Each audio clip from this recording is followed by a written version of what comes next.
आज पता है कितनी तारीख है? 23 जनवरी 2023। और मैं इतनी खुश हूँ ना कि इस खुशी को भगवान भी देख नहीं पाया। और भगवान जी ने आज जो मेरे साथ किया ना, मुझे पता भी नहीं था कि मेरे साथ क्या होने वाला है। और ये एक्चुअल में होता है, आप लोगों के साथ भी ऐसा होता होगा कि अगर हमें ये पता हो ना कि हमारे साथ 4 घंटे बाद क्या होने वाला है, तो शायद हम लोग पहले ही संभल जाए हर चीज़ के लिए एक्टिव हो जाएं कि इतने टाइम बाद ऐसा कुछ होने वाला है। सो यही बात मेरे साथ आज होने वाली थी और जो हो भी चुकी है। अब मैंने बताया कि 23 जनवरी 2023 का ये मैं ब्लॉग डाल रही हूँ आज की डेट में। आज कितनी तारीख है? 20 फरवरी। तो यहाँ पर मिस्टर जी ने तो अपना जो भी दान पुण्य डालना था वो इन्होंने डाल दिया गौशाला में। और मैं यहाँ पर गौशाला में बहुत कुछ चीज़ों को लेकर आई थी, बहुत कुछ चीज़ें सोच कर आई थी जो कि मैं आगे आप लोगों के साथ शेयर करूँगी। उससे पहले मैं शेयर करना चाहती थी आप लोगों के साथ गौशाला का जो स्कैनर है उसको, ताकि आप लोग भी 1% हिस्सा जो भी है आप इन गौ माता के नाम से यहाँ पर लगा सकें। और यहाँ पर आप लोग देख सकते हो कि कितने लोगों की भीड़ है, कितने सारे लोग यहाँ पे आए हैं और खाना खा रहे हैं। तो ऐसा रोज़ रोज़ नहीं होता है इधर।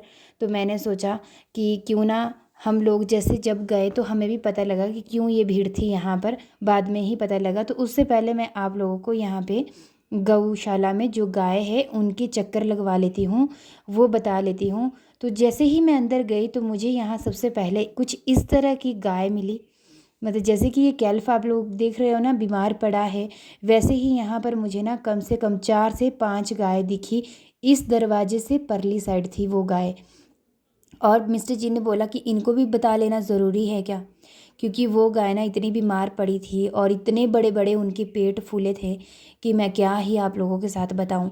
और मेरा जो मतलब मन, जो दिल बोलते ना बेचैन, इतना मन बेचैन हो गया ना उसके बाद कि मुझे कुछ अजीब सा फील हो रहा था कि ना जाने मेरे साथ क्या होने वाला है।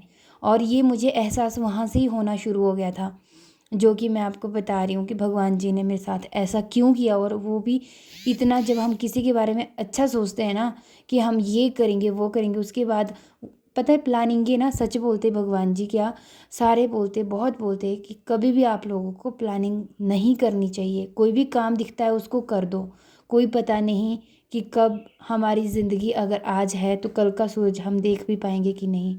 और वही चीज़ आज मेरे साथ हुई है।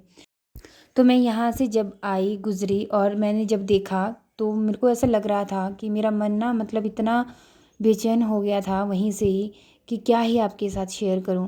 और यहाँ पे गाय जब मैंने देखी कि इतनी सारी गाय है, और भगवान जाने, बोलते हैं ना हमें तो हर एक की फ़िक्र करते हैं हम लोग अपने परिवारजन की, पर बोलते हैं ना कि वो तो हम करते हैं, पर हमसे ज़्यादा फ़िक्र उस प्रभु को होती है जिसने इन गायों की तरह ऐसी पता नहीं कितनी सारी गौशाला होगी जहाँ पर ये जो गाय है अपना खाना पीना भरपूर, इनको पूरा इनका इलाज जो चलता है। मैं हर गौशाला की बात करती हूँ, मैं इसी गौशाला की बात नहीं करती, क्योंकि जो ये खाना पीना अगर आप देखेंगे, एक गाय को पालेंगे ना और एक गाय का खाना पीना देखेंगे ना, आपको भी पता है कि कितना महंगा होता है।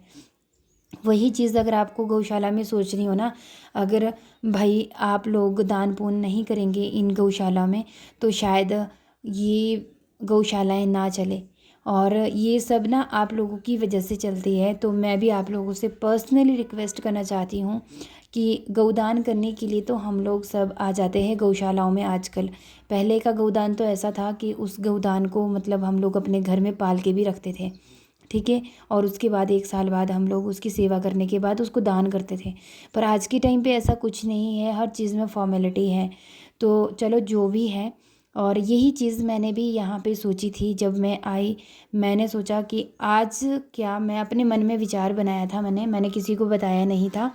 मैंने यही सोचा था कि मैं क्या, अगली बार जब मैं आऊँगी तो मैं अपने मम्मी पापा से यहाँ पर आकर गौदान करवाऊँगी। और इसी गौशाला में आकर, क्योंकि यहाँ पे मुझे बहुत अच्छी अच्छी गाय भी दिखी थी।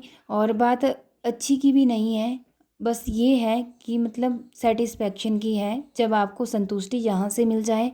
मन के जीते जीत, मन के हारे हार। बस वही बात है। और यही मैंने सोचा था कि जब मैं आऊँगी यहाँ पर तो मम्मी पापा से दोनों से मैं गौदान करवाने आऊँगी यहाँ पे। तो अब मैं वही बात बता रही हूँ ना आपको कि मुझे पता भी नहीं था कि भगवान जी मेरे साथ ऐसा क्यों कर रहा उन्होंने। मैंने ऐसा सोचा तब उन्होंने मेरे साथ ऐसा किया, जबकि ऐसा कुछ भी नहीं था। अब आपको भी समझ नहीं आ रहा, आपको मैं बहुत ज़्यादा घुमा फिरा रही हूँ। अब जिनको तो पता है उनको तो पता है, जिनको नहीं पता उनको तो यही लगेगा कि मैं उनको घुमा फिरा रही हूँ। यहाँ पर मैंने सोचा कि मैं गायों को कुछ खिलाऊं, और यही बात मैंने हस्बैंड जी को बोली तो इन्होंने बोला कि ऐसा कुछ नहीं है, गौशाला में बहुत कुछ होता है। तूने देना होगा, तू वहाँ पे पैसे दान कर दे, वो खुद लेकर आ जाते हैं, तेरे को कोई दिक्कत ज़रूरत नहीं है बाहर से कुछ भी ले जाने की। तो मैं यहाँ पे फ़िलहाल सोचा भी था मैंने कि अपने हाथ से कुछ दूँ, तो मैं इनको गुड़ खिला रही थी। वैसे ही यहाँ पर सब इनको थोड़ा थोड़ा गुड़ खिला रहे थे। और गाय तो ऐसी ही है कि इनको तो बार बार जैसे खिलाते रहते, तो कुछ गाय तो बस नहीं मुझे नहीं खाना है, कुछ गाय तो ऐसा बोल तो नहीं सकती है, पर इनकी फीलिंग तो हम लोग भी समझ सकते हैं। तो इस भीड़ के बारे में मैंने आप लोगों को कुछ नहीं बताया, तो मैं आपको बताती हूँ ये भीड़ यहाँ पर आज क्यों लगी है। तो ये गाइस मैं बता देती हूँ, यहाँ पे था भागवत लगा हुआ। और जिससे जैसे कि जोड़ का भागवत होता है ना, तो उसी तरह से यहाँ पे जोड़ का भागवत किया गया था। और आज एक दीदी की तरफ से धाम थी, और मुझे पता भी नहीं था कि वो मेरे फॉलोवर है, मेरे सब्सक्राइबर है। So thank you so much दीदी, आप मेरी वीडियो को वॉच करते हैं। अगर ये वीडियो भी आप देख रहे हो तो थैंक यू सो मच। और प्लीज़ प्लीज़ मैं सबसे रिक्वेस्ट करना चाहती हूँ कि इसी तरह से हमारे जो व्लॉग है, मेरे जो व्लॉग है, उनको आप लोग ज़रूर शेयर किया करें, ताकि हमारा जो कल्चर है वो आप लोगों के तक भी पहुँचे। और जो हमारे बहुत भाई बंधु होते हैं, जो हमारे इंडिया से भी बाहर रहते हैं, अपने देश को, अपने गांव को बहुत ज़्यादा मिस करते हैं, तो उन तक जब ये वीडियो पहुंचेगी तो उनको भी कुछ ना कुछ अच्छा लगेगा। सो यहाँ पे आप लोग देख सकते हो गायों की गिनती मैंने बताई ना कि जितने करोगे उतनी ही कम होगी। तो यहाँ पे हम लोगों ने जब पूछा कि यहाँ पे गाय पशु कितने हैं, तो उन्होंने बोला पिछली बार के अकॉर्डिंग यहाँ पे कम से कम 70% एक्स्ट्रा गाय आ चुकी है। तो उन्होंने वही बात है कि बोल रहे थे कि थोड़ा मुश्किल हो जाता है, पर ऐसा भी कुछ नहीं है, भगवान की कृपा से कुछ ना कुछ हो ही जाता है, भगवान कुछ ना कुछ एडजस्ट कर ही देते हैं। तो वही चीज़ मैंने आपको बताई कि भाई आप लोगों के प्यार और सपोर्ट की बहुत ज़्यादा ज़रूरत है, इन द सेंस कि मैं आप लोगों के सामने यहाँ पे स्कैनर जो लगा रही हूँ, अगर आपको लगता है 1% भी अगर आप यहाँ पे डालेंगे ना तो कितना होगा। मैं आपको नहीं बोलूँगी कि आप इतने रुपये डालो, सिर्फ 1 रुपये डालना। मेरी फॉलोइंग है कितनी, 57,000 58,000, ठीक है। 58,000 लोग अगर 1 रुपये भी डालेंगे ना तो इनको बहुत ज़्यादा हेल्प होने वाली है। सो आप लोग ज़रूर अपना 1% हिस्सा ज़रूर यहाँ पे गौदान में लगाएगा। और यहाँ पे जब मुझे लड्डू गोपाल दिखे ना तो मुझे बहुत ज़्यादा मतलब अपने वाले लड्डू गोपाल की याद आती है। और ये बात सच में होती है, जो मतलब लड्डू गोपाल चाहे जितने मर्जी हो दुनिया में, पर अपने वाले लड्डू गोपाल की ही याद आती है जब भी आती है। तो मुझे वही बात है कि अपने लड्डू गोपाल की बहुत ज़्यादा याद आती है, जैसे एक घर के मेंबर की याद आती है ना, वैसे ही मतलब उनकी बहुत ज़्यादा याद आती है। और यहाँ पर उनके दर्शन भी हो गए। तो हम यहाँ से जैसे ही बाहर निकले तो वो दीदी भी हमें मिली। उन्होंने बोला कि आपने ज़रूर खाना खा के जाना है, भूखे नहीं जाना आपने यहाँ से। तो हम यहाँ पे खाना खाने भी के लिए बैठने ही वाले थे, तब तक सानवी हमारी यहाँ से कहीं चली गई।